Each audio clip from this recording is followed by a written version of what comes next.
ఉన్నదంటే మీరు కాంగ్రెస్ నాయకులు బీజేపీ నాయకుల ఇళ్లల్లో పోయి చూడండి, వాళ్ళ గోదాంలో పోయి చూడండి, బరాబర్ యూరియా ఉంటుంది. మీరు ఏ ఆఫీసర్ని అడిగినా చెప్తాడు ఎక్కడ ఉంది యూరియా. సింగిల్ విండో ఆఫీసులకు రావాల్సిన యూరియా, హాకా సెంటర్లకు రావాల్సిన యూరియా, రైతు వేదికల దగ్గరికి రావాల్సిన యూరియా ఇలా కాంగ్రెస్ బీజేపీ నాయకుల గోదాములకు పోయింది. ఇది వాస్తవం మిత్రులారా. 275 రూపాయలకు రావాల్సిన యూరియా ఇలా బ్లాక్ మార్కెట్లో 800 రూపాయలకు దొరుకుతూ ఉన్నది. నేను నిన్నగాక మొన్న నేను సిర్పూర్ అడవులలో ఉన్నా. ఎందుకు పోయినా నేను సిర్పూర్కు? ఒక గిరిజన మహిళ 4 కాన్పులైనాయి, మంచిగానే కాన్పులైనాయి, ఆరోగ్యంగా ఉన్నది. 5వ కాన్పుకు అడవి ప్రాంతంలో ఉన్నది. 8 నెలల వరకు ఆశా వర్కర్ వచ్చి చెక్ చేసింది. పురిటి నొప్పులు వచ్చిన వెంటనే రాత్రి 11 గంటలకు విపరీతంగా వర్షం వస్తున్నది. వాగుల మీద బ్రిడ్జిలు లేవు. రేవంత్ రెడ్డి ప్రభుత్వము కోమటిరెడ్డి వెంకటరెడ్డి మినిస్టర్ ఒక్క పైసా కూడా రోడ్లకు శాంక్షన్ చేస్తలేడు. వాగులు మొత్తం పొంగిపడుతున్నాయి. ఊర్లో ఒక చిన్న పాడుపడ్డ సుమో ఉంటే ఆ సుమోలో ఈ మహిళనేసి తీసుకపోతే కాగజ్ నగర్కి వచ్చే వరకు ఆమె చచ్చిపోయింది. ఆ పిల్లలు అందరు అనాథలైనరు. వాళ్ళను పరామర్శించడానికి ఒక ఎమ్మెల్యే రాలే, ఒక కలెక్టర్ రాలే, ఒక ఆఫీసర్ రాలే, ఒక డాక్టర్ రాలే. కేసీఆర్ గారి ప్రభుత్వంలో ఈ విధంగా జరగలేదు. మీ అందరు కూడా గుర్తుపెట్టుకోవాలి, ఈ విధంగా జరగలేదు. ఒక్క చావైనా వెంటనే అందరు ఉరికేటోళ్ళు కార్లు మోటార్ సైకిల్ వేసుకొని. కానీ బీఆర్ఎస్ పార్టీ కార్యకర్తలుగా మేమందరం కూడా ఆ మహిళ దగ్గరికి, ఆ మహిళ కుటుంబం దగ్గరికి పోతే చాలా దయనీయమైన పరిస్థితి. ఆ పుట్టిన బిడ్డకు దోమలు కరుస్తున్నాయి.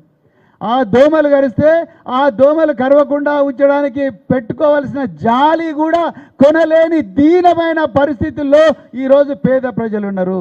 వాళ్ళని చూడడానికి మేము పోయినాం.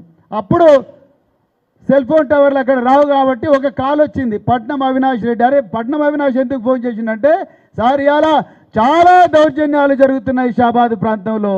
రేవంత్ రెడ్డి హోంమంత్రిగా ఉండి పోలీసులతో విపరీతంగా దౌర్జన్యకాండ చేస్తున్నాడు. మళ్ళొకసారి ఈ యుద్ధరంగంలోకి భారత రాష్ట్ర సమితి కార్యకర్తలను అందరినీ కూడా మేడం సబితా ఇంద్రారెడ్డి గారి నాయకత్వంలో మరొకసారి చైతన్యవంతం చేయాలి, యుద్ధానికి సిద్ధం చేయాలని చెప్పేసి ఆ రోజు నాకు కాల్ చేస్తే, పట్నం అవినాష్ రెడ్డి గురించి తెలుసు కాబట్టి మేము ఏ విధంగా అయితే ఆ ఆదివాసీ మహిళల గురించి పోరాడుతున్నామో అదేవిధంగా లగచర్లలో జ్యోతిబాయి, కిష్టుబాయి, సుశీల, అలాగే 60 మంది గిరిజన మహిళల గురించి ప్రాణ త్యాగానికి కూడా సిద్ధమైన ఒక నాయకుడు ఇలా అవినాష్ రెడ్డి ఉన్నాడు. కాబట్టి నేను ఇక్కడికి అంత దూరం నుంచి 500 కిలోమీటర్లు ప్రయాణం చేసి ఈరోజు రావడం జరిగింది. మిత్రులారా, యూరియాను దొంగిలిస్తున్నది వీళ్ళు. కాగజ్ నగర్లో రైతులందరూ రాస్తారోకో చేస్తున్నారు. మేము పోయినాం.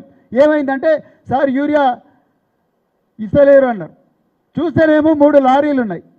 ఏమయ్యా లారీలలో యూరియా ఉన్నది ఇవ్వండి అంటే, యూరియా కాదు సార్ అది బియ్యం అంటారు. ఈ టైంలో బియ్యం ఏంటి? ఇది బియ్యం టైమా? మీరు చూడండి, మన కళ్ళ ముందరనే యూరియా లారీలు దాచిపెట్టుకొని కాంగ్రెస్ పార్టీ నాయకులు, బీజేపీ నాయకులు ఎక్కడైతే సింగిల్ విండో డైరెక్టర్లుగా ఉన్నారో అక్కడికే లారీలు తరలించి రాత్రిపూట అవన్నీ కూడా గోదాం, వాళ్ళ పర్సనల్ గోదాంలకు తరలించి అక్కడి నుంచి ఫర్టిలైజర్ షాపుల ద్వారా బస్తాకు 700 నుంచి 800 అమ్ముకుంటున్నారు. మరి ఉండాలా ఈ ప్రభుత్వం? ఉండాలా? మిత్రులారా, కోడిగుడ్డు ఎంత మార్కెట్లో? ఇప్పుడు ఒక కోడిగుడ్డు 5 రూపాయలు 6 రూపాయలు ఉంటుంది. కేసీఆర్ గారు మీరు జాగ్రత్తగా వినాలి, 10 లక్షల మంది పిల్లలు, మేడం విద్యాశాఖ మంత్రి కూడా పనిచేశారు.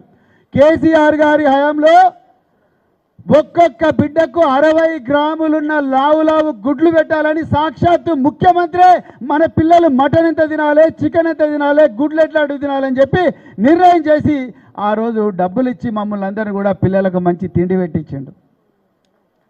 ఇది వాస్తవం. 10 లక్షల మంది పిల్లలు. ఇవాళ రేవంత్ రెడ్డి ప్రభుత్వం ఏం చేసిందో చెప్తే మీరు ఇంకా వాళ్ళకి సచ్చినా ఓటేరు. కేసీఆర్ గారు గుడ్డు 60 గ్రాములు ఉండి లావు గుడ్లు పిల్లలకు పెట్టండి మంచిగా అవుతారంటే, రేవంత్ రెడ్డి గుడ్డును 42 గ్రాములు ఉంటే చాలన్నాడు. చిన్న గుడ్లు అయినా పర్వాలేదా అన్నాడు. కేసీఆర్ గారి టైంలో కాంట్రాక్టర్లకు చెప్పి గుడ్డు పెద్దదైనా ధర తక్కువ ఉండాలని చెప్పిండు. రేవంత్ రెడ్డి ఏమన్నాడు, గుడ్డు చిన్నదైనా పర్వాలేదు కానీ 7 రూపాయలు ఇవ్వండి, ధర ఎక్కువ పెట్టండి అన్నాడు. అంటే ఈ గుడ్లన్నీ 32-34 జిల్లాల్లో గుడ్లను అమ్ముకుంటే దాదాపు 660 కోట్ల కుంభకోణం. ఒక్కరు కూడా మాట్లాడతలేరు. అంటే మన పిల్లలు